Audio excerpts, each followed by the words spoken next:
어떻게 다른 것이 그러 내가 또 그에게 새벽 별을 주리라.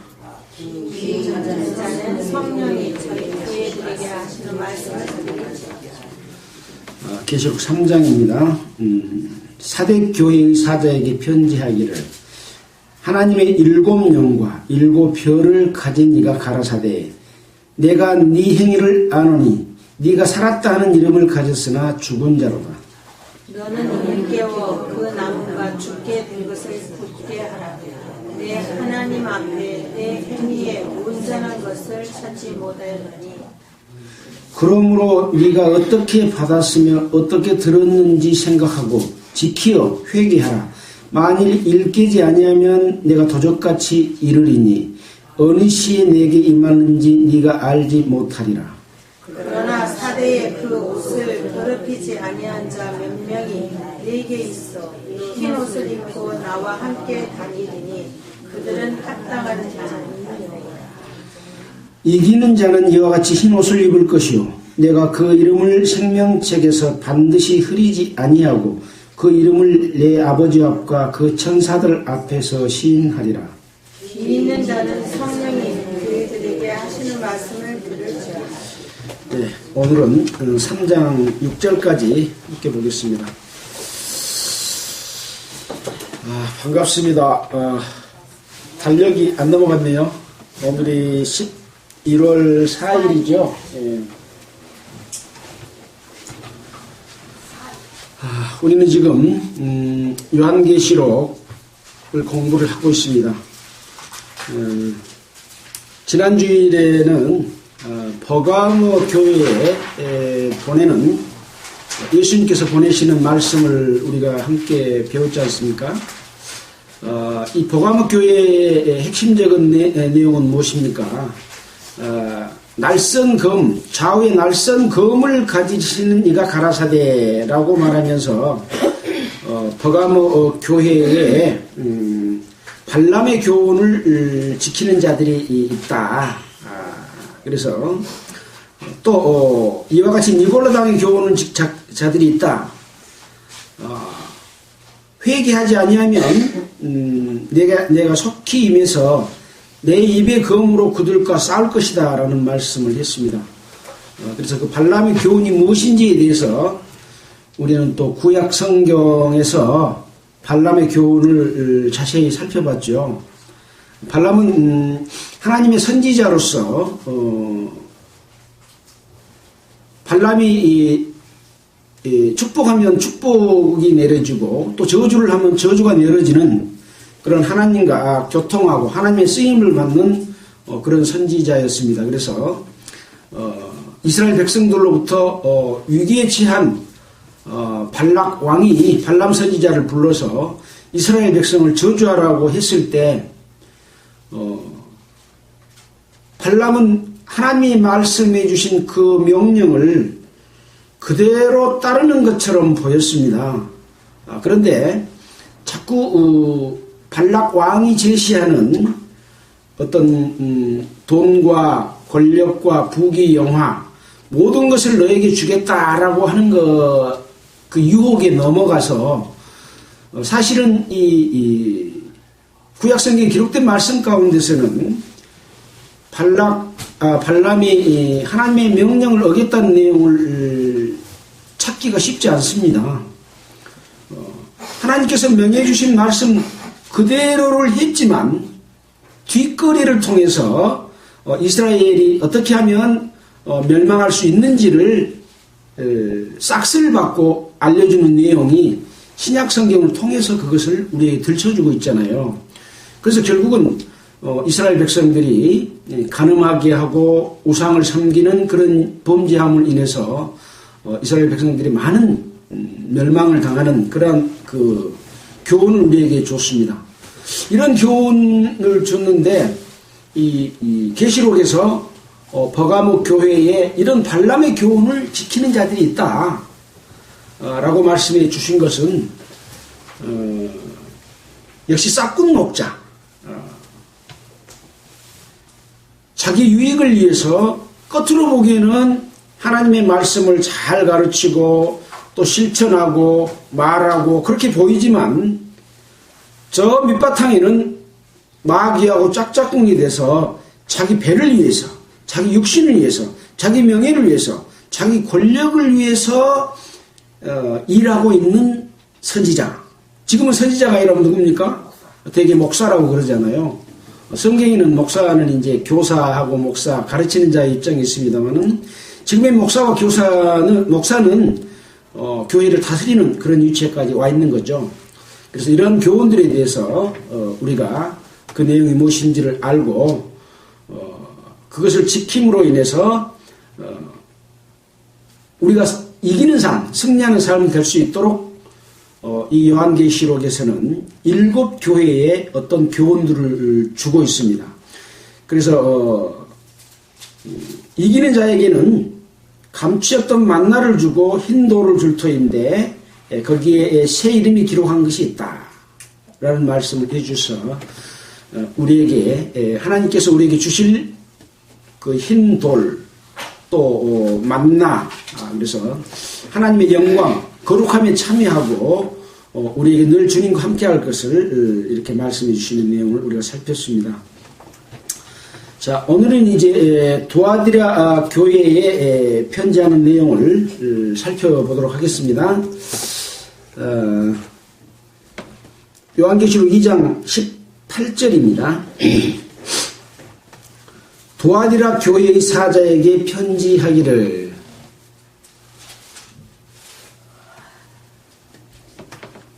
그 눈이 불꽃 같고 그 발이 빛난 주석과 같은 하나님의 아들이 가라사대. 자, 이 예수님의 모습을 요한계시록 1장에서 자세히 설명을 했습니다. 근데 교회마다 편지를 보낼 때 어떤 특징들을 따로따로 이렇게 보내는 것을 우리가 보게 되지 않습니까? 오늘은 어떤 모습이었습니까? 그 눈이 불꽃 같고 그 발이 빛난 주석과 같다 이렇게 표현을 하고 있습니다. 눈이 불꽃 같으면 어쩌겠어요? 잘 보겠어요? 못 보겠어요? 잘 보겠죠. 예. 감히 그 불꽃 같은 눈에서 피하여 갈 자가 아무도 없겠죠. 예. 꼼짝 말합니다. 근데 나타나는 행동만 보고 아는 정도가 아니라 그 마음의 생각까지를 꿰뚫어 보시는 그런 눈이죠. 자, 그 다음에 이제 그 발이 빛난 주석과 같다 그랬는데, 그 빛난 주석은 어떤 주석이냐라고 요한계시록 1장에서 말씀한 바가 있어요.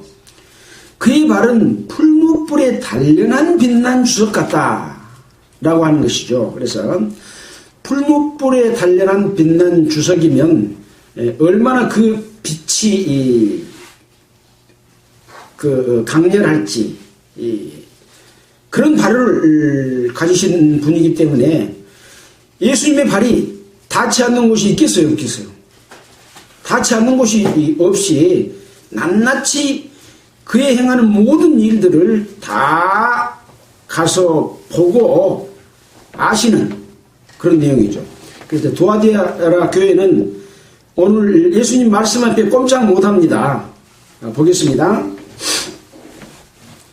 내가 네 사업과 두아디라 교회의 사업과 사랑과 믿음과 섬김과 인내를 아노니 네 나중 행위가 처음 것보다 많도다.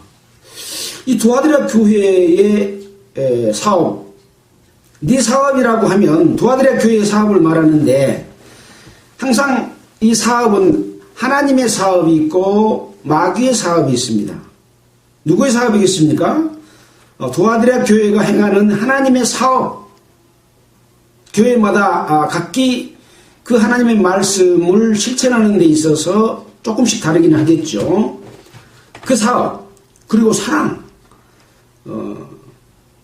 에베소 교회에 처음 사랑을 버렸다라고 말씀했는데 여기서는 이 사랑을 처음 것보다 나중 것이 많다, 지속적으로 사랑을 실천하는 그런 교회니까 상당히 모범적인 그런 교회라고 할 수 있겠습니다. 자, 믿음과 섬김과 인내. 어떻게 보면 우리가 그동안에 신약성경 전체를 공부하면서 교회가 나아갈 모든 것이 여기 기록되어 있다고 할 수 있습니다. 이 몇 가지 단어, 사업과 사랑과 믿음과 섬김과 인내 속에 성도들이 어떻게 살아야 될 내용이 다 담겼다고 해도 과언이 아닐 정도로 그런 교회라고 할 수 있겠습니다. 그런데 네 나중 행위가 처음 것보다도 많도다라고 하는 것은 이러한 내용을 점점 더 잘 실천했던 그런 교회라고 생각해 볼 수가 있겠습니다. 자, 이런 교회인데 20절에 보니까 그러나 너에게 책망할 일이 있노라. 그때는 내가 믿음 안에 잘 살고 있지만은 나에게 책망받을 일이 뭐가 있나 하고 봐야 되겠죠. 어떤 내용입니까? 자칭 선지자라는 여자 이세벨을 네가 용납함이니 그가 내 종들을 가르쳐 꾀어 행음하게 하고 우상의 제물을 먹게 하였도다. 자칭 선지자라는 이세벨이 나옵니다. 이세벨은 어떤 사람인지를 알아야 되겠죠. 그래서 제가 이세벨에 대해서 우선 사전을 좀 찾아보고 또 다른 해설서를 좀 봤습니다. 잠깐 읽어드리면 이세벨 두아디라 지역은 상업의 중심지로서 협동조합 중심의 상행위가 이루어졌고 신당 군에 공동으로 식사를 했는데 그 음식들은 우상 앞에 버려진 재물에 바쳐진 재물이 대부분이었습니다. 그런데 성도들이 이 식사에 참여하지 않으면 조합원에 권리와 이익이 이루어지기 때문에 직업적으로 또는 상업적으로 자멸을 초래할 수밖에 없는 상황이었습니다. 그래서 세상과의 타협을 정당화하여 즉 우상의 재물을 먹는 것, 우상을 숭배하는 것, 행음하는 것, 이것이 죄악이 아니다라고 하는 이세벨의 교훈이 등장하게 됐습니다. 그래서 많은 성도들은 우선 자기의 세상적인 삶 가운데서 어려움을 당하지 않기 위해서 이 이세벨의 미혹을 받아들이게 된 겁니다. 이것이 바로 이세벨입니다. 또 성경 사전에서는 이스라엘 왕 아하브 처인데 두루왕 옛 바알의 딸이다. 바알의 딸은 바알신을 섬기는 그런 사람이었어요. 근데 이제 아합 왕이 이 이세벨을 부인으로 맞이했을 때 바알과 아세라를 들여와서 이스라엘 국민들에게 그 신을 믿을 것을 강요했고 또 엘리야 선지자가 이것을 공격함으로 인해서 바알 대 여호와의 싸움이 격렬하게 이스라엘 백성 가운데 있었던 일이 있습니다. 그래서 저는 국민의 종교적 지도권을 장악할 뿐만 아니라 정권도 농락을 했습니다. 그래서 바알과 아세라를 대대적으로 선전하고 포교 활동을 했다. 그 결과로 이스라엘 식당에서 먹는 바알의 선지자가 450인이고 아세라의 선지자가 400명이 달할 만큼 그렇게 왕성하게 이스라엘 내에 영향력을 행사했고 또 정치적으로도 아합이 이런 것을 받아들이는 그런 상황이 됐습니다. 그래서 열왕기상 18장 4절에 보면 여호와의 선지자들을 멸했고 자기 남편으로 나봇을 죽이고 그의 포도원을 빼앗는 간악하고 잔인한 행동까지를 했습니다. 이제 그 보응으로 자기 식탁에서 먹었던 850명의 선지자는 엘리야 앞에서 민중의 손에 전멸을 당하고 이 이세벨 자신도 에후의 손에 처참히 죽어서 개에게 먹히우게 되었던 이런 사건이 구약 성경에 나오게 됩니다. 찾아서 읽어볼 수 있지만 양이 상당히 방대해서 시간 관계상 자세한 내용은 살펴보지 않겠습니다. 자, 오늘 다시 계시록으로 돌아와서 너에게 책망할 일이 있노라. 자칭 선지자라 하는 여자 이세벨을 네가 용납함이니. 이세벨은 언제 사람이라고 방금 했습니까? 구약시대 때 살았던 사람이죠. 근데 지금은 이 요한계시록이 쓰여질 당시에는 AD 95년이니까 신약시대입니까? 구약시대입니까? 신약시대요. 근데 이세벨이 여기까지 왔어요. 자칭 선지자라는 여자 이세벨을 네가 용납했다. 이세벨은 그때 죽어서 개밥이 돼버렸어요. 개가 뜯어먹어 버렸어요. 근데 지금 이세벨이 나타났지 않아요? 무엇을 이야기합니까? 바로 이세벨은 그 속에 이세벨을 지배하는 악한 영, 바알의 신, 마귀, 사단이 그 속에서 역사했던 그 사단이 지금 이 요한계시록을 쓴 당시에 도아디라 교회에서도 역사하겠어요, 안 하겠어요? 역사하고 있는 모습을 이세벨로 표현을 해서 쉽게 알아먹기 쉽도록 말씀해 준 겁니다. 그래서 여기 여자 이세벨은 바로 도아디라 교회에 와서 그가 내 종, 예수님의 종들을 가르쳐서 꿰어 행음하게 하고 우상의 제물을 먹게 한다. 그래서 이 행음이라고 하는 것은 육체적 행음도 있고 마귀를 섬기는 것을 하나님과 우리 사이에는 이제 하나님의 자녀고 하나님을 아버지라 부를 수 있고 그런 사이잖아요. 근데 하나님을 떠나서 마귀를 따르는 것을 행음이라고 크게 표현을 합니다. 영적으로. 그래서 육체적인 그런 음행도 있지만 영적으로 하나님을 떠나서 마귀의 미혹을 따라서 사는 그것을 곧 이제 행음이라고 표현을 합니다. 그래서 이 도아디라 교회의 이 성도들이 아까 말씀한 것처럼 네 사업과 사랑과 믿음과 섬김과 인내 이 모든 것이 처음 행위보다 나을 정도로 그런 삶을 살았지만 그 이면 속에 이런 잘못들이 있었던 겁니다. 자, 보겠습니다. 또 내가 그에게 회개할 기회를 주었으되 그 음행을 회개하고자 아니하는도다. 여기서 그에게, 그 여자에게 이렇게 표현을 해놨습니다. 그 여자가 지금 이 시대에서도 지금 역사를 하고 있어서 그들에게 이 시대 사람들에게도 회개할 기회를 주었다 그랬습니다. 지금 구약시대로 다시 돌아가서 그에게 회개할 기회를 주지는 않겠죠. 이미 그때 당시 이스라엘 백성들을 징계해서 많은 사람이 그 징계를 받은 상태고 또 이세벨을 따랐던 사람들이 죽었지 않습니까? 그런 것처럼 바로 지금도 그에게 그 여자에게 회개할 기회를 줬다. 그런데 그 음행을 회개하고자 아니하는도다라고 말씀을 하고 있습니다. 자, 볼지어다 내가 그를 침상에 던질 것이요. 여기서 그는 이세벨을 이야기합니다. 또 지금은 이제 이세벨을 따르고 이세벨이 속에 역사했던 그 역사를 하고 있는 그런 자들을 침상에 던질 터이요.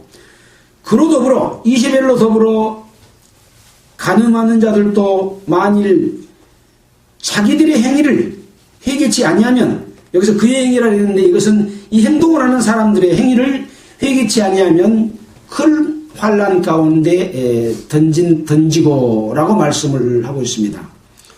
그래서 이런 이세벨을 섬겼던 것과 같은 하나님을 떠나서 우상을 섬기고 귀신을 섬기고 또 하나님께 의지하지 아니하고 자기의 지혜와 자기의 능력과 자기의 방법으로 섬기는 것은 음행이라고 할 수 있는 것이죠. 또 음행은 또 간음, 이것은 무엇을 이야기하고 있냐면은 하나님보다 더 사랑하는 그 사랑하는 것을 간음으로 표현하고 있습니다. 골로새서 잠깐 보고 넘어갈까요? 골로새서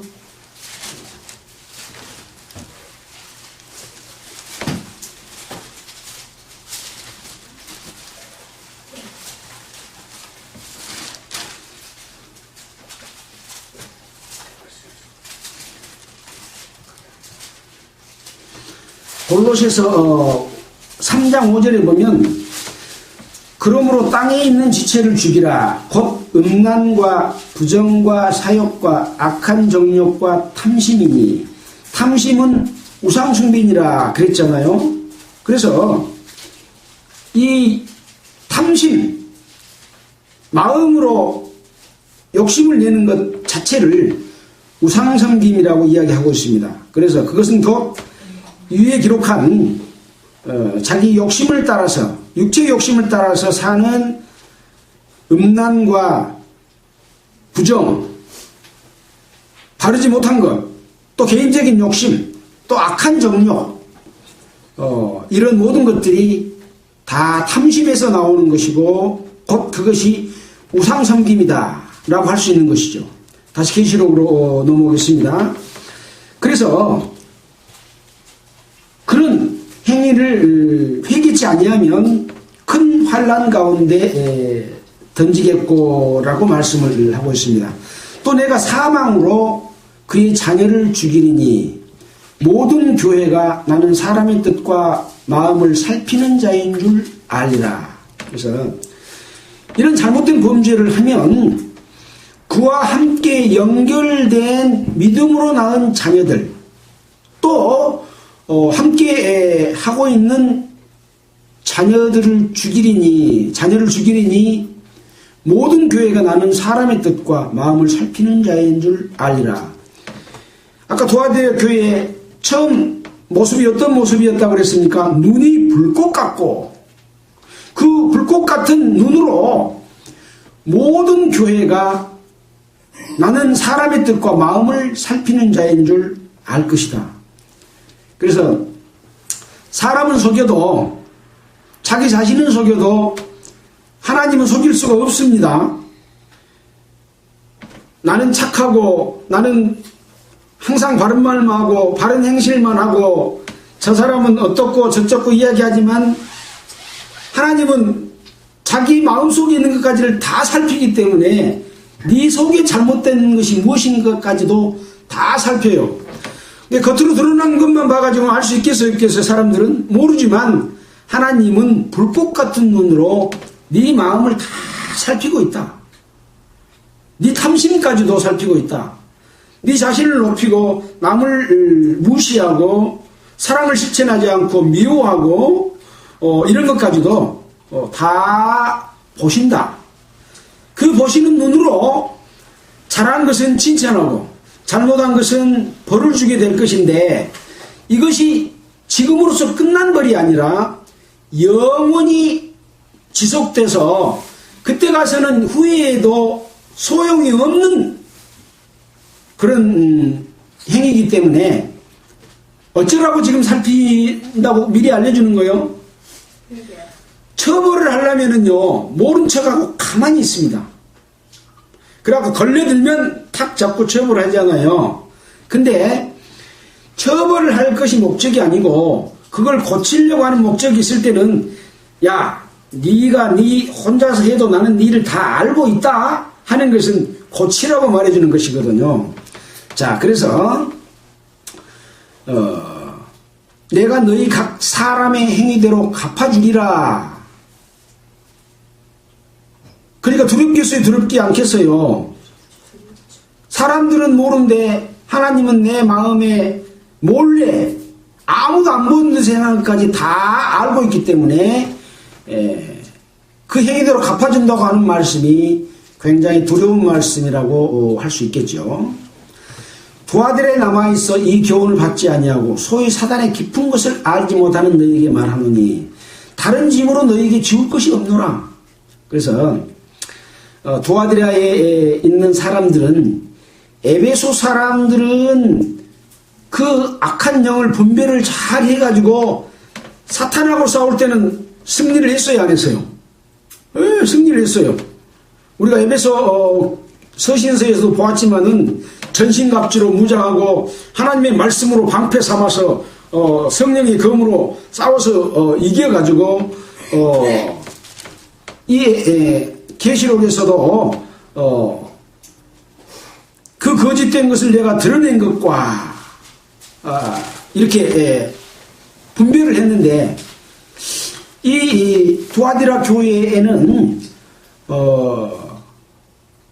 사단의 깊은 것을 알지 못하는 너희에게 말하노니 라고 말하고 있어서 아마 실천은 잘하면서도 영적 마귀를 분별하는 분별력은 좀 부족한 것과 같은 그런 말씀을 여기서 보여주고 있습니다. 다른 짐으로 너희에게 지울 것이 없노라. 그래서 사도행전 15장 28절에도 보면 성령과 요긴한 것 외에 아무런 짐도 지우지 않는다라는 말씀을 하고 있습니다.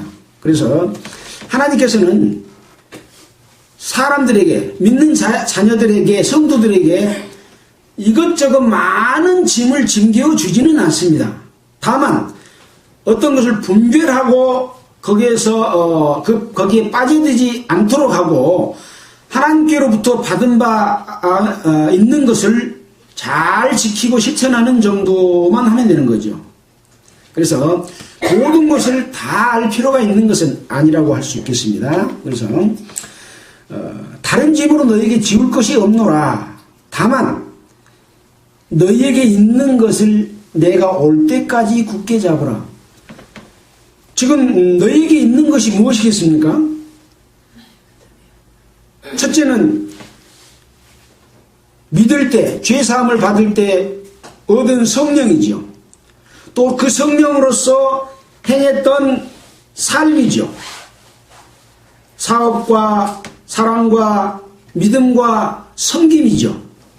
그 가진 것을 끝까지, 언제까지? 끝까지 주님이 오실 때까지 굳게 지키라, 잡으라, 이렇게 말하고 있습니다. 그래서 이기는 자와 끝까지 내 일을 지키는 그에게 만국을 다스리는 권세를 주리니 라고 말씀하고 있기 때문에 이것을 끝까지 잡고 실천하고 있는 가운데서는 아까 말씀드린 이세벨의 어떤 그 잘못된 우상을 섬기고 자기 욕심을 따라서 행음하게 하는 이런 것을 피하도록 하면서도 많은 짐으로 너희에게 짐기지 않겠다. 너희가 가지고 있는 그것을 내가 올 때까지 굳게 잡으라. 그래가지고 그렇게 이기는 삶을 끝까지 사는 자에게는 만국을 다스리는 권세를 주리라 라고 말씀을 하고 있습니다. 반대로 지는 자와 끝까지 내 일, 주님의 일을 지키지 못한 자에게는 만국을 다스리는 권세를 주겠습니까? 예. 그래서 믿음이 있다 하고 행위가 없으면 그것은 죽은 믿음이다. 행동을 함으로써 믿음을 온전케 하였다라고 야고보에서는 말씀을 하고 있는 것처럼 그리스도인이 믿는다 하는데 그 삶을 보니까 믿지 않는 사람들보다 훨씬 못해. 남을 미워하고 시기하고 살인하고 간음하고 도적질하고 질투하고 오로지 자기의 유익만, 자기 자신만을 위해서 산다고 한다면 그가 하나님의 일을 하고 지키는 자라고 할 수가 없겠죠. 그래서 그 일을 끝까지 지키는 자에게 만국을 다스리는 권세를 주는 거예요. 이 세상에서 자기를 위해서 산 사람은 하늘에서 자기 것이 어째요? 까먹어지는 거예요. 이 세상에서는 하나님의 자녀로 살지만 하나님의 종으로 살아가는 삶이에요. 그래서 예수 그리스도께서 이 땅에 오셔서 자기의 행복과 자기의 육신의 만족과 기쁨을 추구하고 살지 않고 항상 하나님의 일을 이루면서 고난과 핍박과 죽음을 감수하고 자기 목숨을 내어주는 데까지 사람을 사랑하는 사랑을 실천했잖아요. 그래서 이제 주님께서는 부활 승천하셔서 성령을 우리에게 주셨기 때문에 그 성령을 통해서 우리가 그리스도의 남은 고난을 우리 육체에 채우노라 라고 사도 바울은 말씀하신 것처럼 이 세상에서 사는 우리의 삶은 고난의 삶이어야 한다는 거죠. 내가 고난의 삶을 살라고 해서 고난의 삶을 사라집니까? 어떨 때 사라지는 거예요? 주님의 뜻을 이루고 있으면 고난이 옵니다. 그러나 주님의 뜻 가운데에서 살지 못하면 고난이 없어요. 왜? 세상 사람들하고 똑같이 살고 있으니까. 그래서 그런 것이 무엇인지 라고 하는 것은 우리가 각 서신서를 통해서 그동안에 다 배워서 여러분들은 알고 있습니다. 잊어버렸으면 다시 항상 말씀을 보고 그것이 무엇인지를 생각하고 내가 믿음의 지점이 나는 지금 어느 지경에 와 있는지 나의 시점은 어딘지를 살펴서 내가 잘못 살고 있으면 얼른 돌이켜서 어디서 잘못됐지 하고 찾아가서 그것을 해결하고 넘어가라고 그랬잖아요.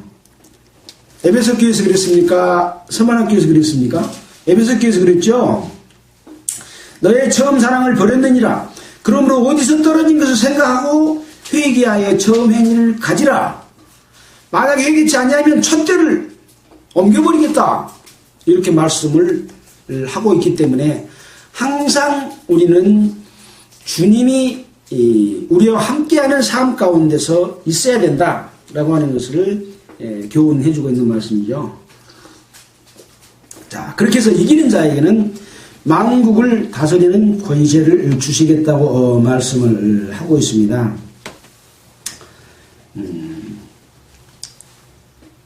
27절입니다. 잠깐 만국을 다스리는 권세와 연관된 말씀 중에 누가복음 19장 17절로 19절을 한번 보고 갈까요? 누가복음 19장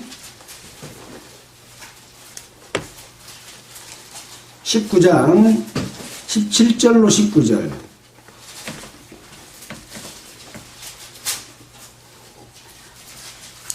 제가 읽겠습니다.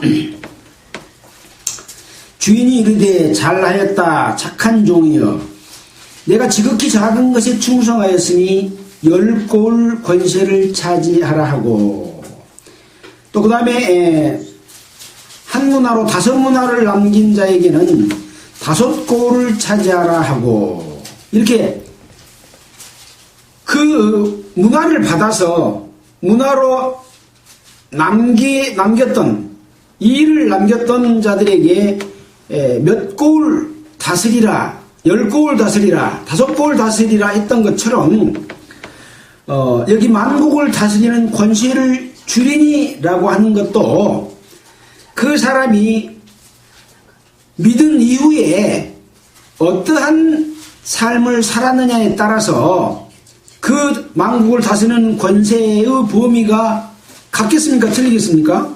다르다는 거죠. 근데 한 문화로 꼭 10문화를 남겨야 되느냐? 그렇지 않죠.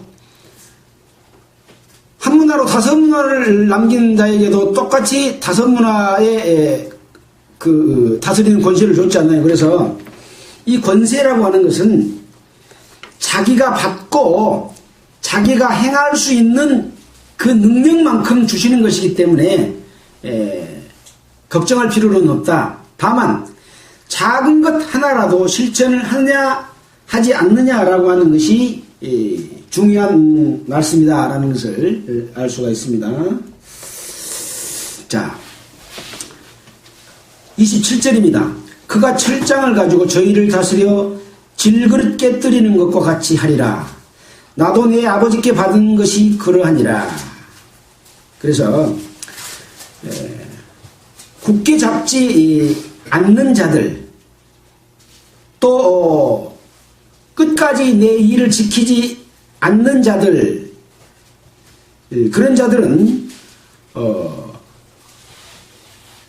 예수님과 함께 다스리는 자들에게 철장을 가지고 저희를 다스려 질그릇 깨뜨린 것 같이 한다. 그래서 이제 예수님과 함께 이 권세를 받은 사람들이 천년 왕국에서 다스리는 그런 일을 하게 됩니다. 그때 거기에 참여되지 못한 자들은 질그릇 깨뜨리는 것. 질그릇이 깨면 잘 깨져요, 안 깨져요? 하나만 탁 치면 쨍그랑하고 확 깨져버리잖아요. 그래서 가식으로 싸우는, 자기를 위해서 싸우는 모든 것들이 한순간에 그냥 다 무너져 버릴 겁니다. 어떻게 살았는지가 낱낱이 드러나게 되고 후회할 수밖에 없는 그런 결과를 가져올 것에 대한 그런 경고라고 할 수 있겠습니다. 그래서 이기는 자들에게, 끝까지 지키는 자들에게는 또 새벽별을 주리라 라고 말하고 있습니다. 새벽별이 어떤 별입니까? 여러분 새벽에 나가보면 무슨 별이 있습니까? 금성이죠. 이 금성은 유난히 다른 별보다 반짝반짝 빛나서 성경에서도 이 새벽별이 빛난다 라고 하는 그런 의미로 많이 쓰이고 있습니다. 계시록 22장 16절 볼까요? 새벽별이 누구냐? 계시록 22장 16절.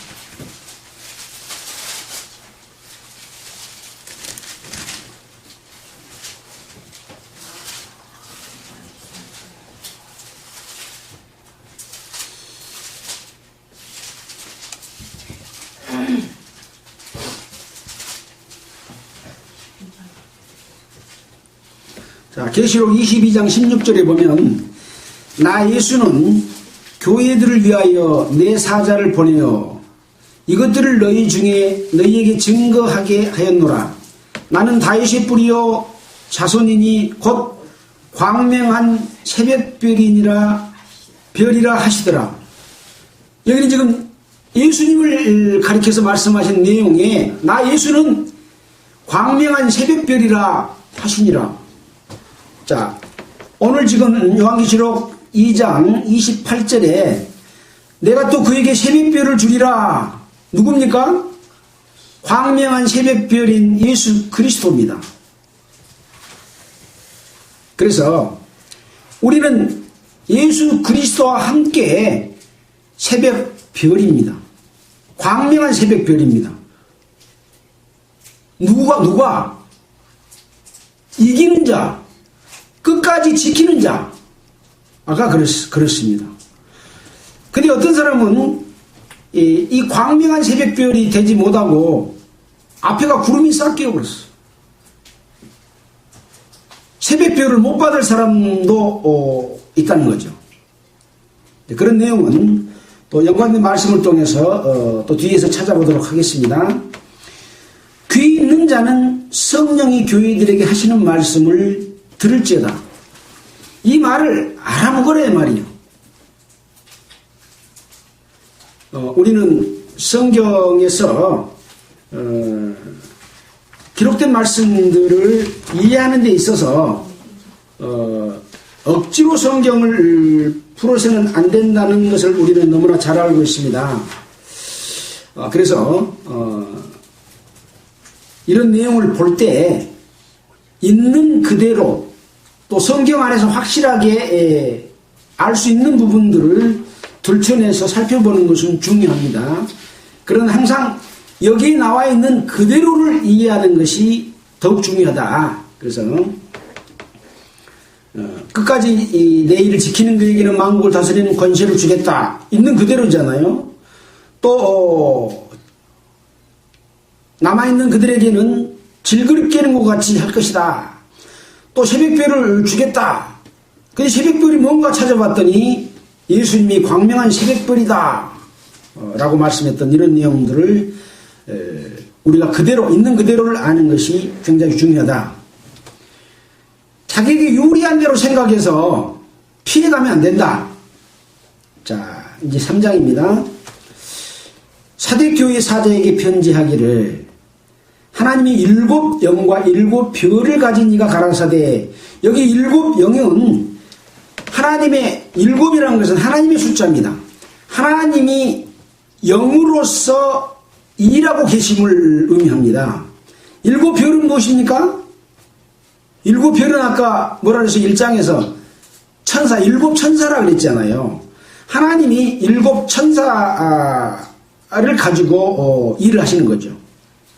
가라사대 내가 내 행위를 아노니 네가 살았다는 이름을 가졌으나 죽은 자로다. 살았다는 이름이 어떤 이름입니까? 구원받았다. 거듭났다. 하나님의 자녀가 됐다는 이름이 뭔 이름이에요? 살았다는 이름이잖아요. 근데 뭐라고 그랬어요? 네 행위를 아노니 죽은 자로다 그래요. 이름은 살았는데 무엇은 죽었어요? 행위가 죽었어요. 그래서 너는 일깨워 그 남은 바 죽게 된 것을 굳게 하라. 자꾸 이것이 종료가 됩니다. 아니요. 조금만 기다려보세요. 자, 그래서 살았다는 이름을 가졌으나 죽은 자라고 하는 것은 이름은 예수님의 이름을 갖고 있는데 주님의 몸된 교회라고 하는 이름을 갖고 있는데 성도라고 하는 이름을 갖고 있는데 행동을 보니까 네 행위를 아노니 죽은 자로다. 너는 일깨워 그 남은 바 죽게 된 것을 굳게 하라. 탁 죽어서 없어져 버린 것이 아니라 죽은 자로다. 근데 그 남은 바 죽게 된 것을 굳게 하라. 죽게 된 것은 다 죽었다는 얘기입니까? 아직 그래도 새들새들하게 아직까지 목숨은 붙어 있습니까? 목숨은 붙어 있어요. 이런 그리스도인들이 많겠어요? 적겠어요? 많습니다.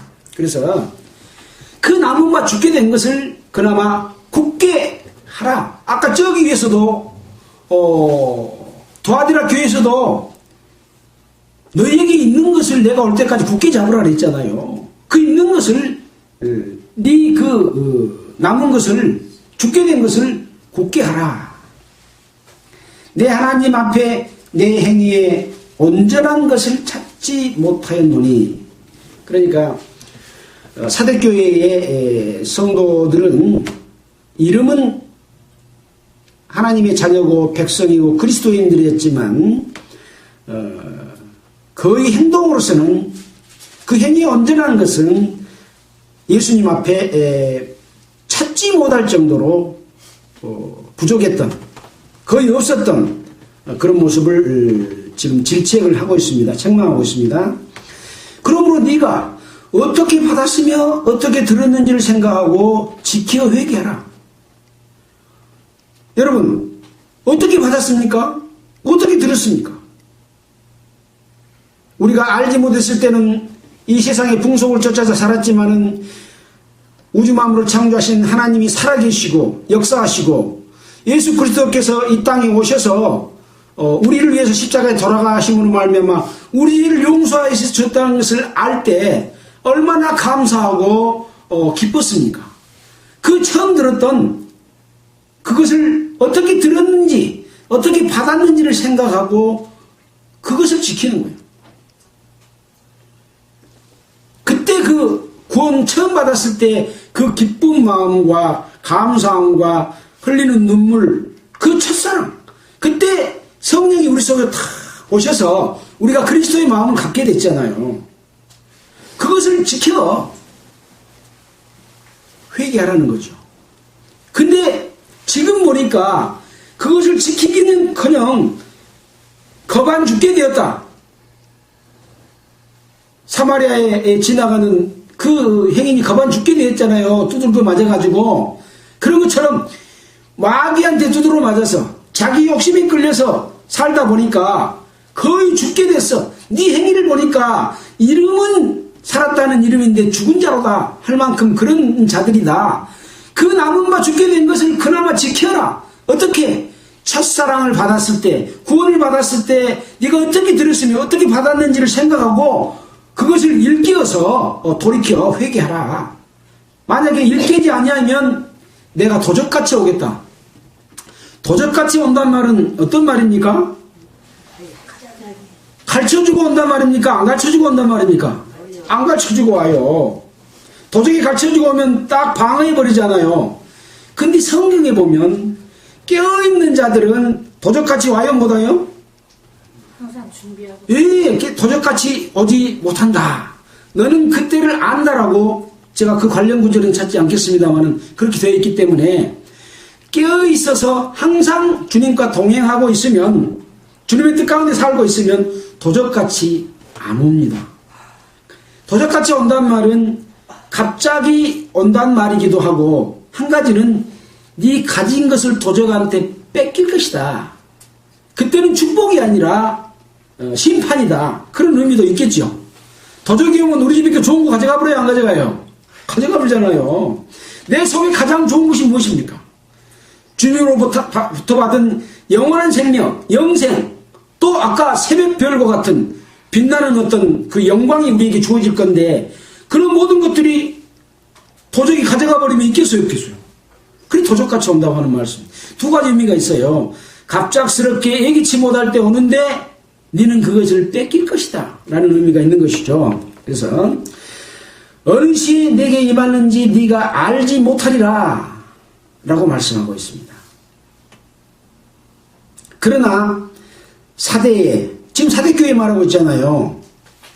그 옷을 더럽히지 아니한 자 몇 명이 너에게 있어. 사대교회에 있어. 흰 옷을 입고 나와 함께 다니리니 그들은 합당한 자인 영고라. 이런 사대교회에서도 몇 명이면 많은 숫자예요, 적은 숫자예요? 아주 적은 숫자예요. 사대교회라고 하는 그 교회에 아마 수백 명, 수천 명의 성도도 있었을지 모르겠습니다. 에베소 교회에 수백 명, 수천 명이 있을지 모르겠습니다. 그 큰 교회에 몇 명이 주님과 함께 다니는 흰옷을 입고 함께 다니는 사람이 있어요. 그들은 어떤 연고입니까? 합당한 연고이라고 그랬어요. 이 합당이라고 하는 말 정말 좋은 말입니다. 우리가 사는 삶 가운데서 우리가 행하는 행동 가운데 있어서 주님께 합당하게 생각하고 마음 먹고 행동하는 것만큼 중요한 것은 없습니다. 저는 매일 아침에 일어나면 오늘 하루의 삶이 생각하고 마음 먹고 행동하는 일이 주님께 합당한 삶이 되도록 주님 오늘 하루를 인도해 주십시오라는 기도를 합니다. 그렇게만 살 수 있다면 부족할 게 없겠죠. 예, 그래서 이 합당한 자다라고 하는 것은 너무나 중요하고 좋은 말씀이다라고 하는 것을 우리는 생각을 해야 될 것입니다.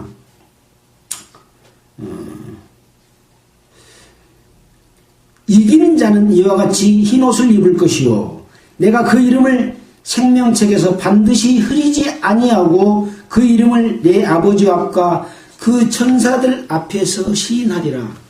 어쩐 자들이요? 이기는 자는 이와 같이 흰옷을 입을 것이요. 흰옷은 무엇입니까? 구원의 옷이다. 또 의의 옷이다. 깨끗하다. 거룩하다. 우리는 그리스도로 옷 입었느니라 라는 말을 사도 바울이 했잖아요. 그리스도로 옷 입은 사람 바로 흰옷입니다. 그런데 이기는 자는 이와 같이 흰옷을 입을 것이요 그 이름을 생명책에서 반드시 흐리지 아니하고 그 이름을 아버지 앞과 천사들 앞에서 시인하리라. 근데 흰옷을 입을 것이요 이건 지금 앞으로 다가올 일에 대해서 흰옷을 입을 것이란 말을 했습니다. 미래형입니다. 자들이 있어요, 없어요? 있다는 거죠. 흰옷을 다 입으면 이 말을 안 써요. 흰옷을 입은 사람은 사대교회 몇 명밖에 현재로서는 없어요. 이 말씀을 기록할 당시에. 근데 이 말씀을 듣고 굳게 자리 잡고 또 어떻게 말씀을 받았는지 어떻게 들었는지를 생각하고 지키면 다시 흰옷을 입을 수 있겠어요, 없겠어요? 입을 수 있어요. 그래서 희망이 있는 겁니다. 그래서 요한계시록의 마지막 교회에 보내는 편지는 아주 극단적인 경고와 심판을 말해주지만 마지막으로 회개할 수 있는 기회를 다시 한번 주는 겁니다. 언제까지? 주님이 오실 때까지. 주님이, 근데 그것을 일깨지 아니하면 주님이 도적같이 와서 그 사람은 돌이킬 수 있는 기회가 없어.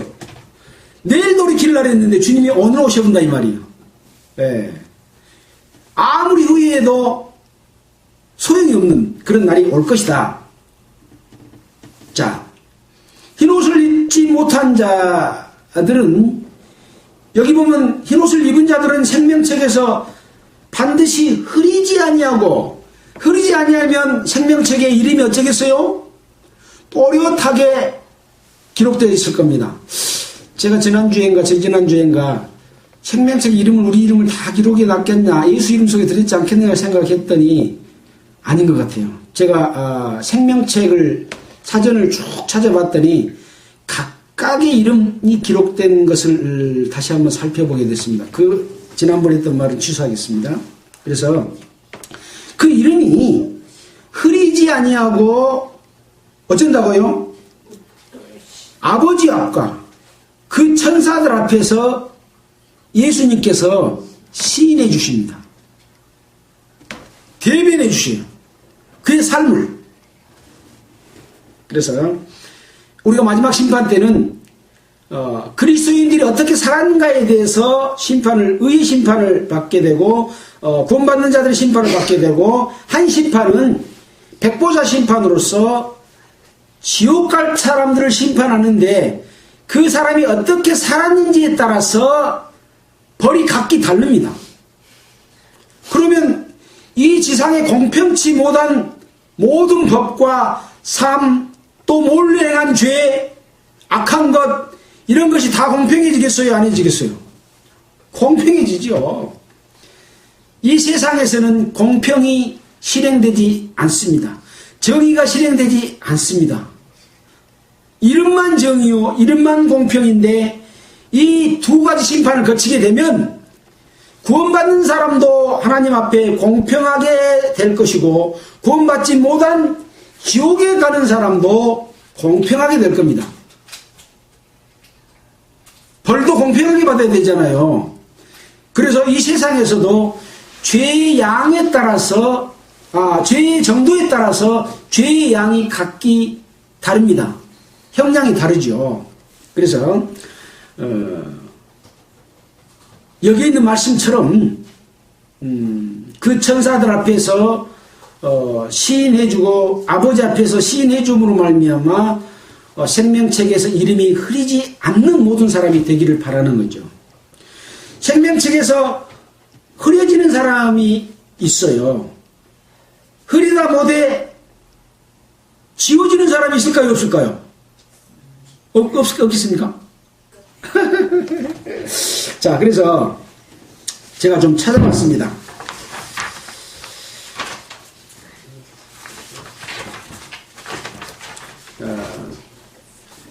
이제 다 찾아서 읽기가 어렵지 않겠습니까? 그래서 제가 발췌를 좀 했습니다. 계시록 3장 오늘 지금 5절의 말씀은 흐리지 않는다는 말씀이 기록되어 있잖아요.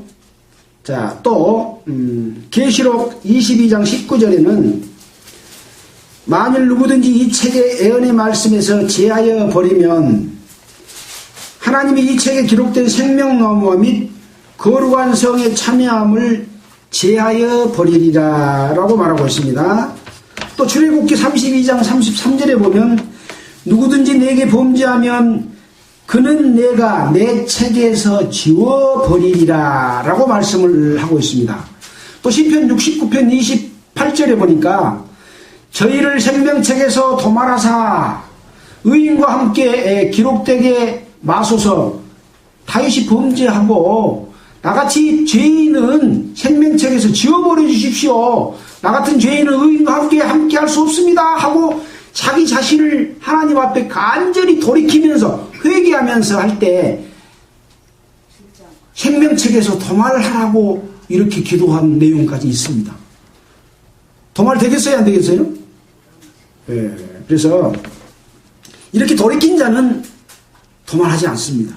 그러나 돌이키지 않고 그대로 있는 자에게는 흐려지고 또 생명나무와 거룩한 성의 참여함을 제하해버리고요. 우리가 하나님의 자녀가 되고 구원을 받고 천년왕국에 들어가고 하늘나라에 들어가는 목적이 뭡니까? 하나님의 나라의 영광에 함께하기 위해서 그런 거예요.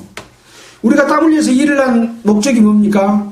맛있는 것도 사 먹고 우리가 하고 싶은 것도 하고 우리의 그 어떤 세상적인 뜻을 이루기 위해서 하잖아요.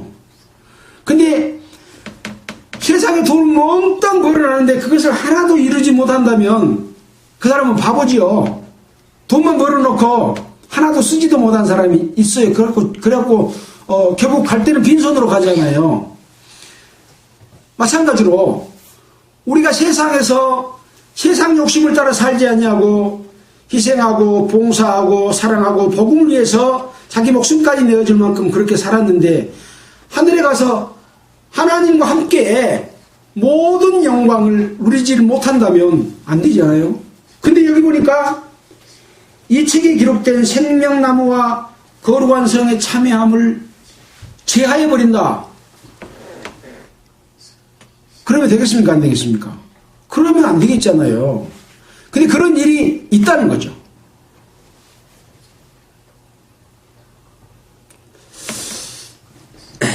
자, 이제 시간이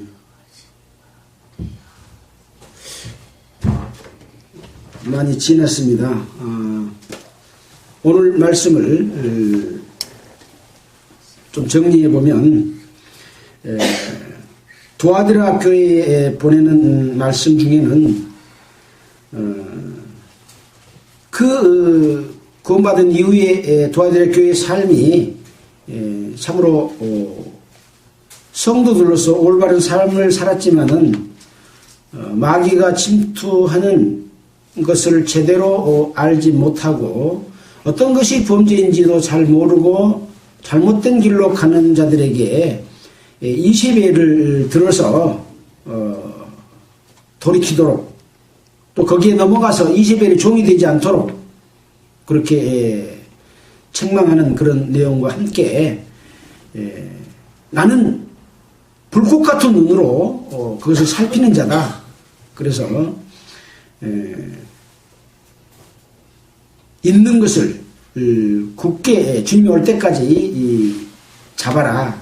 그래서 끝까지 내 일을 지키는 그가 만국을 다스리는 권세를 받을 것이다 라고 하는 말씀을 했고 또 사대교회의 성도들에게는 성령의 역사하심 하나님의 일하신 가운데 있어야 되는데 이름은 있지만 하나님의 일하신 가운데 함께 있지 못하는 자들을 향해서 그대로 도적같이 와서 심판을 받을 심판에 취하지 말고 그 남은 바 거의 거반 죽게 되었지만 그 남은 것을 그나마 굳게 해라.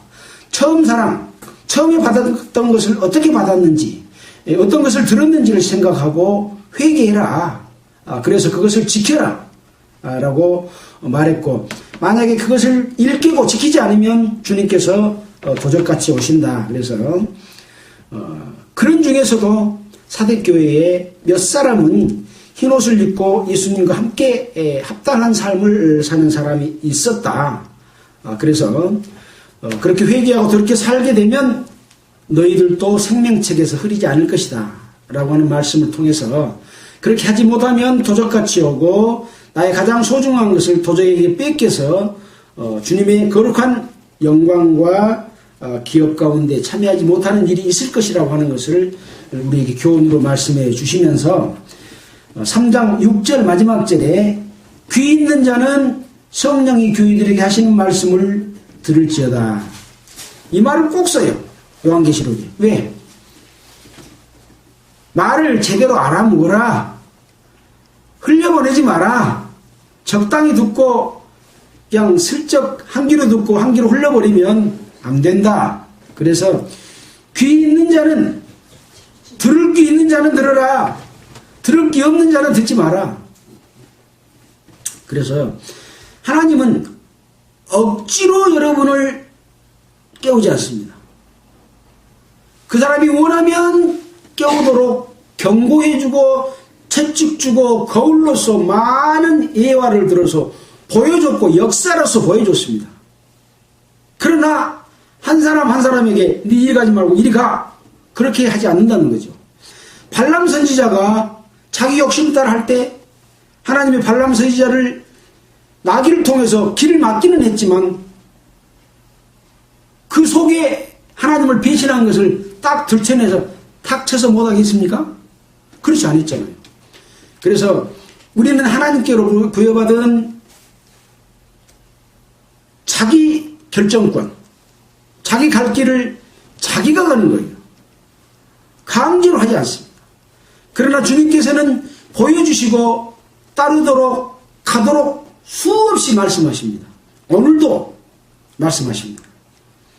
우리는 주의 말씀을 크게 귀 기울이고 우리 마음판에 새겨서 그 말씀이 나에게 생명이 되고 그 말씀이 나에게 주님과 동행하는 삶이 되고 그 동행으로 말미암아 주님이 가시는 곳에 함께 가서 누리는 모든 성도가 되기를 바라면서 마치겠습니다. 기도드리겠습니다. 하나님 아버지 감사합니다.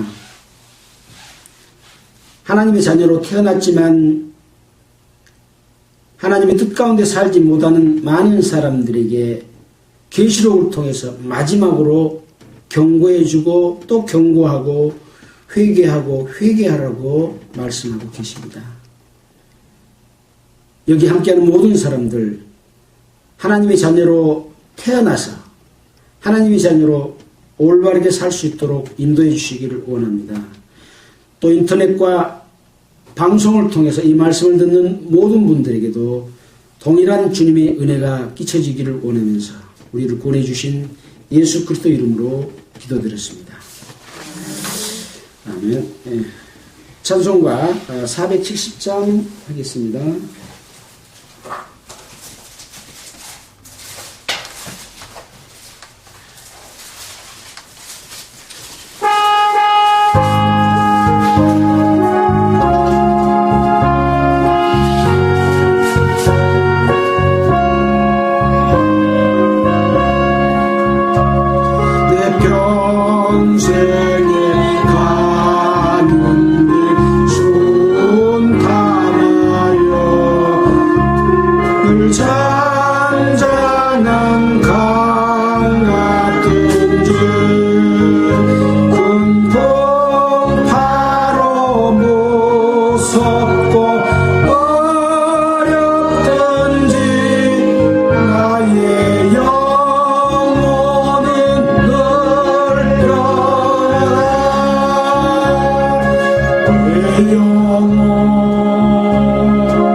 달려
마치겠습니다. 수고하셨습니다.